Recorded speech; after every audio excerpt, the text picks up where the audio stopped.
We're talking about perfectionism. But, and this is the crucial part, we are not talking about the kind of perfectionism that makes you miserable and leads to burnout. Exactly. If you've ever found yourself staying up way too late, polishing a presentation that was already perfectly fine. Or, that feeling of pure panic when you spot a typo in an email you sent an hour ago. Yes, that knot in your stomach. That's the default setting for most of us. It's this exhausting internal pressure to never, ever make a mistake. We're calling that bad perfectionism. And it's so fragile, isn't it? It's all tied up in your personal identity. And frankly, it just slows you down. But our sources today, which range from operational science and engineering literature all the way to creative leadership, they show something pretty radical. They show that true sustainable excellence doesn't actually come from that stressful personal striving. It comes from, well, structural design. So the core idea we want to give you today is this. We're going to try to liberate the pursuit of high standards from being this fragile personal identity, the whole I must be perfect mindset. And instead, we're going to establish it as a resilient, systemic practice.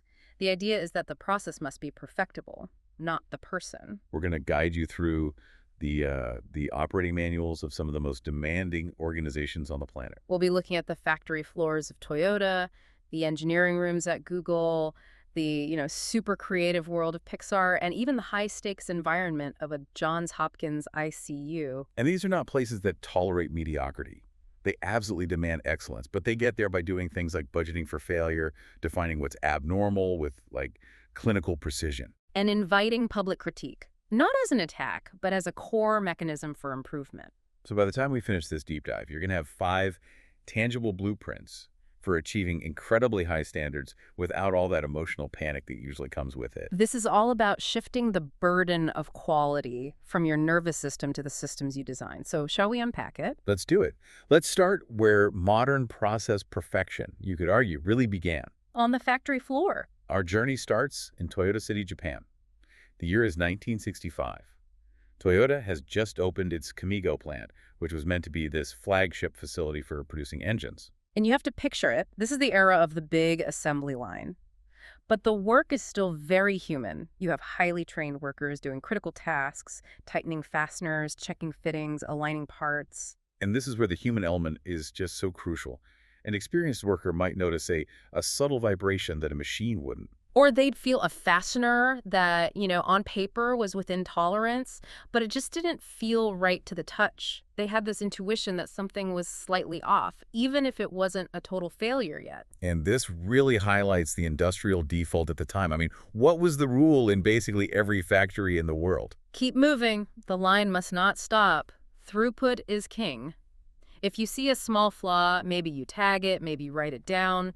But the overwhelming pressure was to just push that problem downstream. Right. It becomes someone else's problem. Quality control will catch it at the end of the line. Exactly. The defect gets completely disconnected from where and when it was actually created.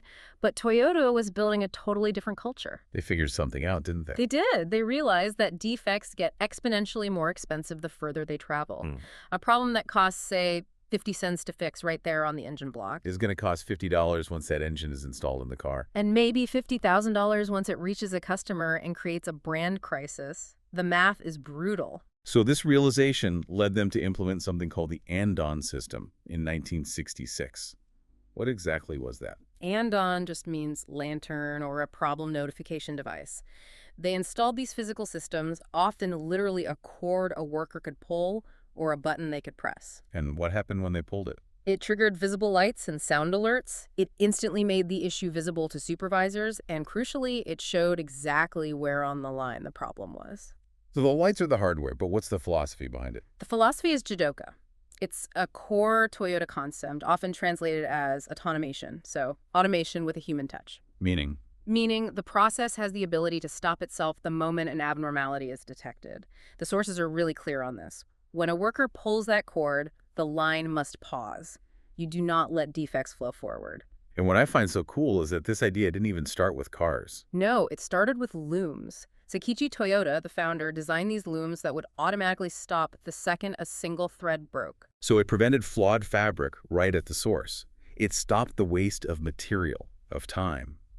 That's Jidoka. Exactly. It's about building in the mechanism to prevent waste where it happens. So think about that line worker again, the one who notices that subtle vibration.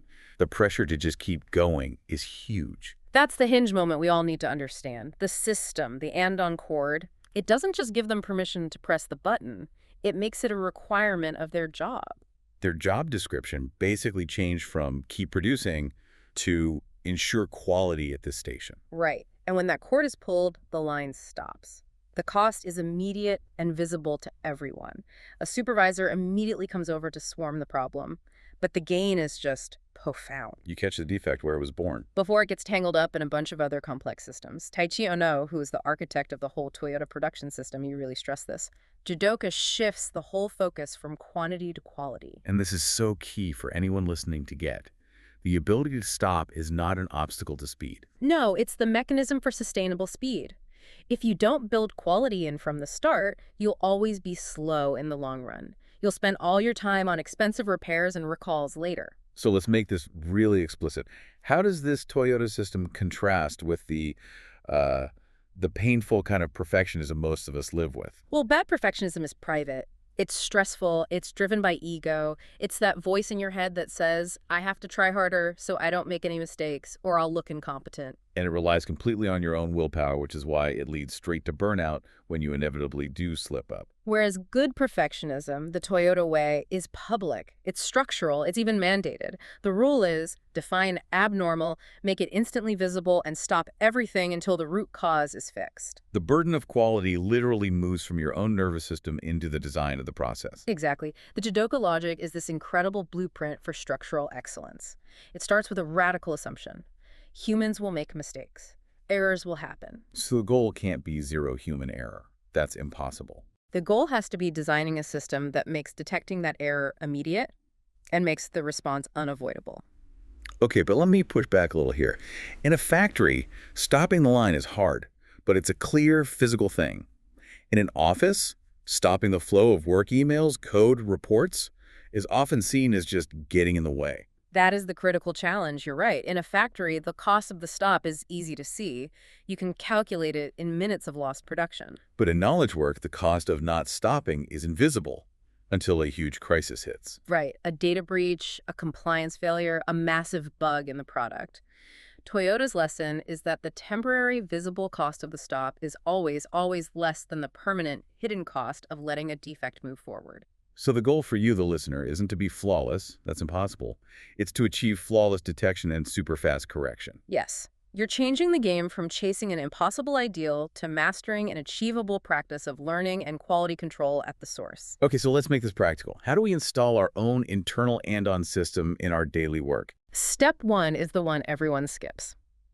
You have to define abnormal in writing, and you have to be specific. So not just bad quality. No, absolutely not. List the 5 to 10 specific signals that mean pause now.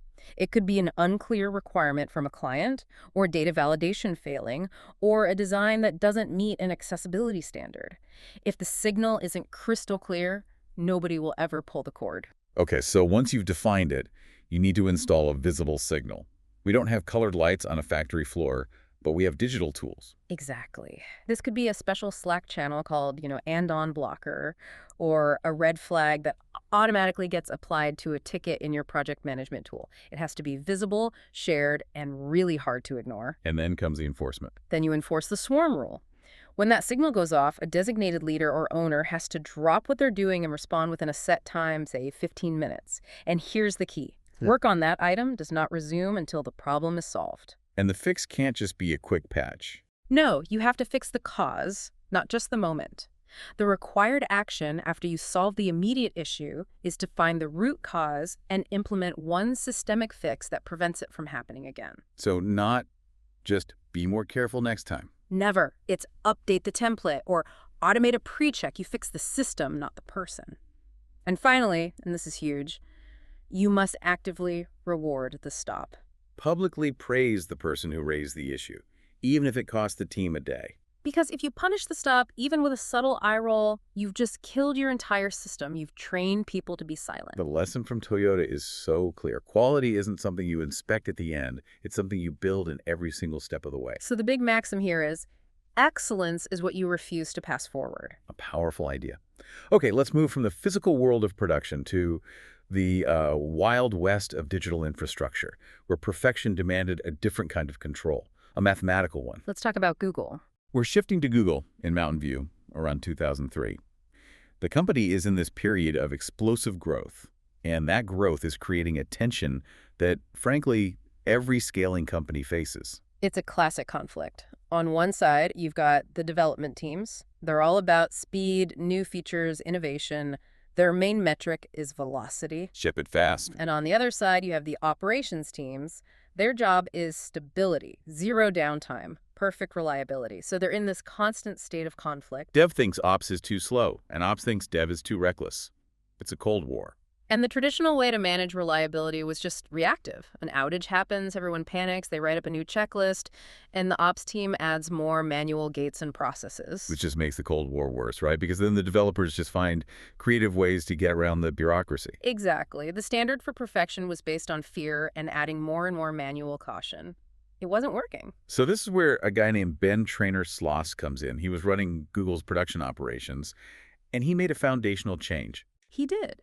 He created a new discipline called Site Reliability Engineering, or SRE, and he defined it with this now famous line: SRE is what happens when you ask a software engineer to design an operations team. That's a profound distinction. Yeah. He's not just asking them to care more about reliability. No, he's asking them to apply the rigor of engineering automation, data, risk analysis to this messy human problem of keeping systems online. So what was the key move? The key move was to stop treating reliability like a feeling or a goal and start treating it like a contract, a mathematical contract, using something called service level objectives, or SLOs. An SLO is just a target, right? Like 99.9% uptime. Exactly. It moves reliability from a vague wish, be highly reliable, to a number you can actually measure. And once you have that target, you automatically define how much imperfection you're allowed. That's the magic. That's the error budget. If you promise 99.9% availability, you have just agreed that 0.1% of unavailability is acceptable. And that 0.1% becomes this precious calculated resource. It's the budget you're allowed to spend on taking risks, on trying new things, on making changes. And the genius of SRE isn't just defining that budget. It's what happens when you spend it all. This is the hinge moment. The mandatory release freeze. It's brutally clear. The policy states that if a service has exceeded its error budget over, say, the last 4 weeks, then development must halt all non-critical releases, period. Wow. The only exceptions are for, like, major security emergencies. Right. It stops the debate cold. It's no longer an emotional argument from the ops team. It's a data printout that says, you've overspent your budget, the ATM is closed. And this is based on a really practical observation, isn't it? A very practical one. The data shows that something like 70% of major outages are caused by changes. So the most effective way to improve reliability is to control the rate of change. The error budget makes that rational instead of emotional. It turns the pursuit of perfection from this source of anxiety into a rational control system. It's all about disciplined failure. Bad perfectionism is terrifying because it demands an impossible 100% reliability, and that just leads to paralysis. Right. Nobody wants to touch anything for fear of breaking it. But the error budget actually gives you permission to make mistakes. It formalizes the acceptable level of failure as long as you measure it and correct for it. If you demand zero failure, you incentivize people to hide their mistakes. And to never try anything new. But if you say, look, 0.1% failure is okay, it's budgeted, you're giving developers the freedom to innovate as long as they stay within those guardrails. Okay, let me play devil's advocate here. If the penalty for missing your SLO is a mandatory freeze, doesn't that just encourage teams to set really easy SLOs? Why would I aim for 4 nines of reliability if 3 nines keeps me out of jail? That's a great question, and it's a political challenge the sources really dig into. The SLO can't be arbitrary, it has to be user-centered. What does that mean? It means it's based on what your customers actually need and expect.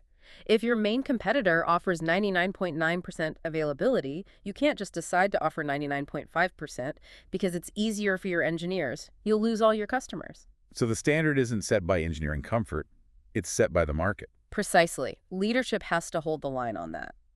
So the counterintuitive gift of this whole system is that it makes perfectionism calm. The standard is agreed upon, it's mathematical, and it makes the trade-off between speed and stability totally explicit. The ultimate principle here is that the healthiest perfectionists don't demand zero failure. They demand disciplined failure that is measured, bounded, and rigorously corrected. All right, let's get practical again. How do we take this, high-level Google engineering math and apply it to our own work, especially if we're not coders? You start by writing your own SLO. Pick a key metric in your world. It could be the success rate of a marketing campaign or the on-time delivery rate for a project. Write one SLO and make it user-centered. Give me an example. Something like 99.9% of internal reports must be delivered error-free and on time. Or the average customer support response time must be under 2 hours. A clear, measurable target. Okay, then you compute the error budget. Yeah. You take your goal and you calculate what the allowable failure rate is. 1 minus the SLO. So for 99.9%, your budget is 0.1%. Right. And you have to figure out what that 0.1% actually means in real numbers over a set time, like 30 days. How many late reports is that? How many slow responses? That number should feel small and precious. Then comes the hard part. Enforcement. You have to adopt a freeze rule. You have to define the consequence. If you blow through your budget, you pause all non-critical changes to that process. You stop adding new things and focus on making the current system more stable. And it's critical to frame this correctly, right? Absolutely. You have to explicitly make it not punishment. When you roll this out, you have to say, this isn't about blame. This is about giving us permission to stop and focus on reliability. And finally, you have to build in learning. With a post-mortem trigger, you require a formal, blameless post-mortem, a deep dive into the root cause. If any single incident eats up more than, say, 20% of your monthly budget. And the goal of that postmortem is always to find a systemic fix. At least one high-priority action item that prevents it from happening again. The core truth here is just so clear. Standards without numbers create anxiety. Numbers create alignment. A perfect summary. Now let's pivot from measuring risk to transforming a whole culture using a single, non-negotiable metric. Let's go back to heavy industry. Let's talk about Alcoa. Our scene is Pittsburgh, 1987. A man named Paul O'Neill has just become the CEO of Alcoa, a giant aluminum producer. And he's about to give his very first speech to investors. And you can imagine the room. It's full of Wall Street analysts, reporters, shareholders. They're all expecting the usual CEO script. Yeah. Profit margins, cost-cutting, earnings forecasts. The standard stuff. But O'Neill gets up and he ignores all of it. Completely. He focuses the entire room on one metric and one metric only: worker safety. He declares that the company's success will be measured, first and foremost, by their ability to get to zero injuries. And how did Wall Street react to that? They were baffled. To them, it sounded like a category error. Like, why is this guy talking about lost time injuries instead of stock prices? The story goes that one analyst literally ran out of the room to call his clients and tell them to sell the stock immediately. Because he thought the new CEO was, what, a hippie? Totally out of touch. Exactly. But O'Neill had this incredibly deep strategic reason for it. He was using safety as a lever to transform a broken culture. He made safety a non-negotiable policy by demanding instant, real-time reporting of every single incident. No matter how minor. And this came with intense rigor. The new system required a root cause analysis and a corrective action plan to be in place within 24 hours of any injury. That's an organizational shockwave. The normal reflex when there's an accident is to contain the story, right? Manage the PR, minimize liability. That's the comfortable default. But O'Neill created a new hinge moment. An incident, even a tiny one, became this unacceptable signal that could not be buried. It forced management to acknowledge the systemic failure immediately and visibly. It's perfectionism as a forcing function. The system is designed to make improvement unavoidable. He wasn't saying they could get to zero injuries overnight. He was using the universal moral standard of safety to force the discipline that the rest of the company desperately needed. So let's get into that deeper logic. Why safety? Why was that his chosen lever? The term for it is a keystone standard, like the keystone in an arch that holds all the other stones in place. Okay. O'Neill's big insight was that you cannot achieve perfect safety without achieving perfect processes. If a worker gets injured by a machine, you are forced to ask a whole chain of questions. Was the machine maintained correctly? Was the training clear? Was the safety guard working? Where did the raw materials come from? And once you start studying your processes with that level of rigor to improve safety, you can't help but find all the other problems. waste, bottlenecks, poor communication, bad handoffs. All the things that were killing profitability anyway. Exactly. Safety wasn't a distraction from profit. It was the most direct path to it. This is a total relocation of what perfectionism means. It moves from the perfection of ego, Yes. which is, I must never admit I made a mistake, To the perfection of craft, which is, we will make this work safer and more reliable every single day, and we will do it out in the open. The counter habit here is to surface defects immediately. You build credibility not by pretending you're perfect, but by showing how quickly and effectively you can fix things when they go wrong. That's it. Our definition here is perfectionism is the discipline of rapid truth-telling plus systematic, non-negotiable repair. So, to channel this O'Neill approach, you need to find your own keystone, your own non-negotiable stop-the-line moment. You start by writing your stop-the-line rule, just one sentence that defines your absolute pause trigger. For a finance team, it might be, if a regulatory step is missed, all transactions halt. For a creative team, maybe it's, if the work contradicts the core brief, we pause and realign. Then you adopt the Alcoa speed. You install a 24-hour incident note. When that trigger is pulled, a short internal summary has to be published within a day. What happened? What was the impact? What's the suspected cause? And what's the very next action? Speed forces accountability. It does. But the hardest part is the cultural shift. You have to formally separate blame from cause. In every debrief, the first question has to be, what in the system allowed this to happen? What was the missing standard, the ambiguous rule, the weak handoff? You fix the process before you ever talk about the person. And you have to start tracking a leading indicator. Don't just track injuries or major defects. Those are lagging outcomes. Track something that predicts quality, like how many near misses were reported without penalty or checklist adherence rates. And just like with Toyota, you must publicly reward surfacing the issue. If raising the alarm, even when it's inconvenient, is celebrated, your system will learn. If it's punished, your system goes blind. The big lesson from Alcoa is that real perfectionism isn't harsh. It's just profoundly systematically responsive. Well said. Let's move now from industry into the world of creative production, where the biggest perfectionist trap is hiding your work until it's way too late. Right. Let's talk about Pixar. The story takes us to a specific date, November 19th, 1993.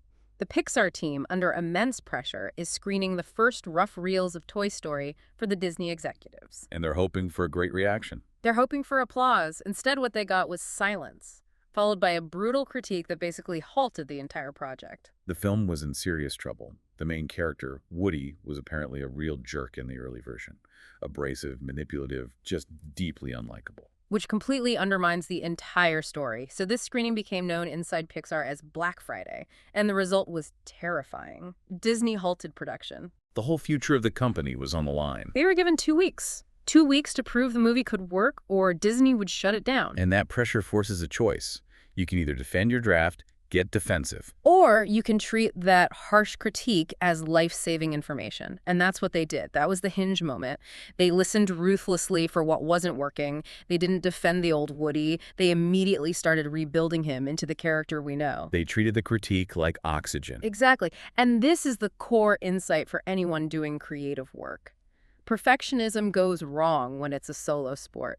The artist polishing endlessly in a locked room. It goes right when it's a feedback discipline, where you expose rough, ugly work to smart people early before your ego gets welded to a broken first draft. Pixar later formalized this whole process into their famous brain trust mechanism. Which is a group of trusted filmmakers who review works in progress. But there's a really specific rule, isn't there? A crucial rule. The brain trust gives direct, honest, sometimes brutal notes, but they have no authority to order any changes. Ah, that no authority part is genius. It's brilliant organizational design. It takes coercion out of the room. The director can actually listen to the feedback because they know it's just notes to help the film. It's not a command from their boss. So it prevents them from getting defensive. Right. The goal isn't to avoid being wrong. It's to get wrong quickly in front of the right people so you can get right sooner.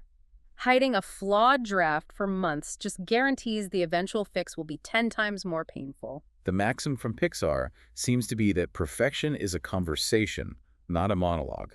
Beautifully put.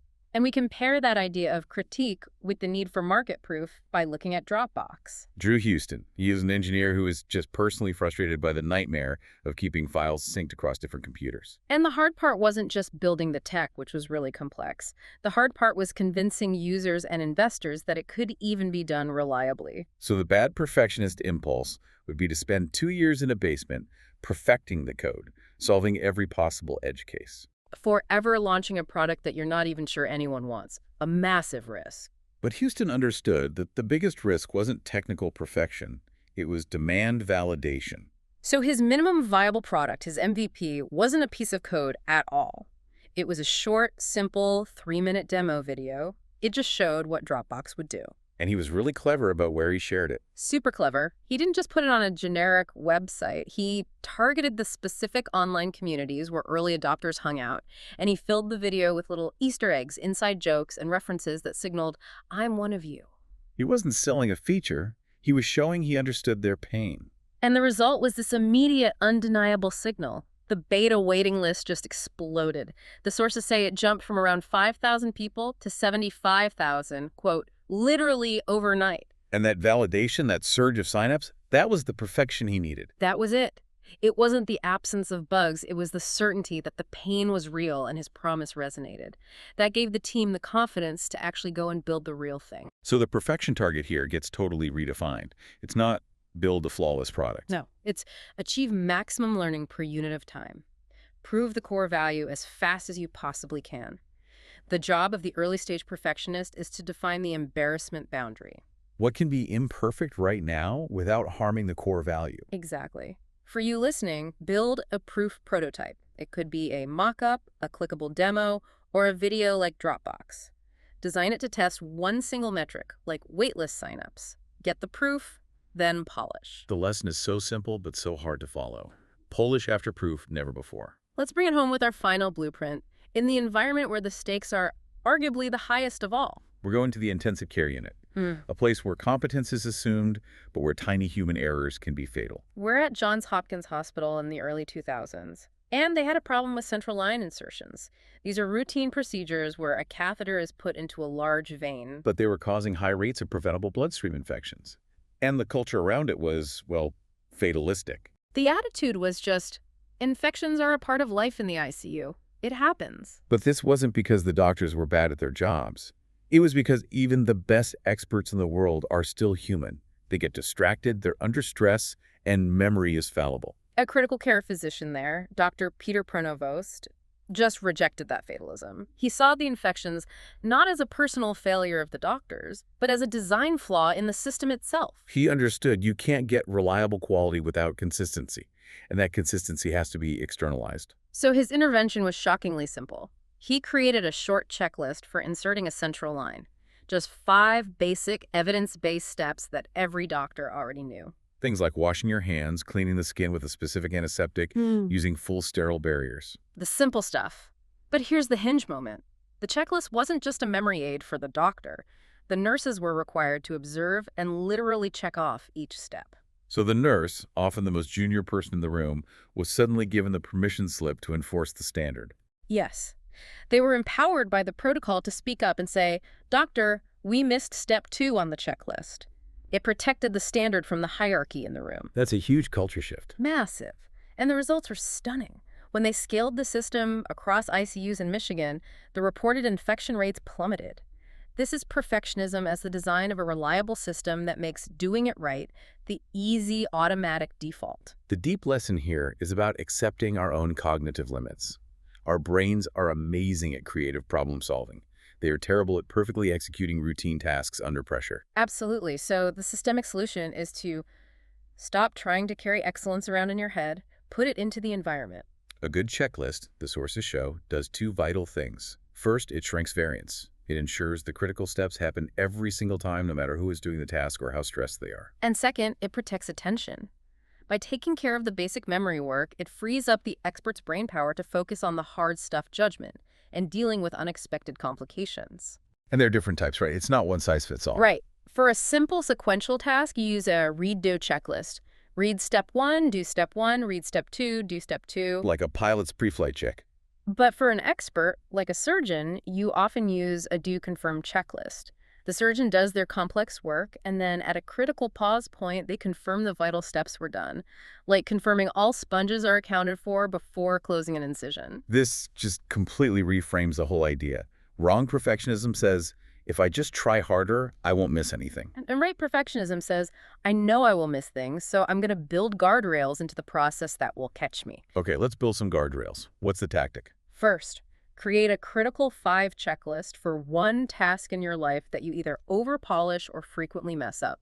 Focus only on the steps that cause the most damage when missed. Keep it brutally short. If it's more than 7 items, it's too long. And you had to add the cultural piece. You have to. Add a stop-the-line permission to it. One sentence that explicitly gives anyone involved permission to pause the process if a critical step is skipped. It makes the standard non-negotiable. Then you choose the right format for your task, redo or do confirm, and make it easy to use. And finally, you have to review misses without shame. When a mistake still happens, you use it as data to improve the checklist. The system failed, not you. So pick one task, write its critical 5, use it 3 times this week, then edit it once. That's how the system gets better. The final hard truth of this blueprint is simple. If it truly matters, make it checkable. We've covered a ton of ground today, 5 really distinct blueprints for good perfectionism, from the Toyota Andon system. To the Google SRE error budget, Alcoa's safety keystone, Pixar's brain trust for critique. And the simple power of the ICU checklist. And the common thread that runs through all of them is this deliberate shift. They all moved away from the private anxiety-inducing demand for personal flawlessness. And to the public, data-driven design of a perfectible system. When you adopt these ideas, the system itself absorbs the pressure. It provides the guardrails, the tolerances, the feedback loops. It frees you up to use your brain for what it's best at. So the final takeaway for you, the learner. True high standards are not achieved by demanding 0 failure. That's an illusion.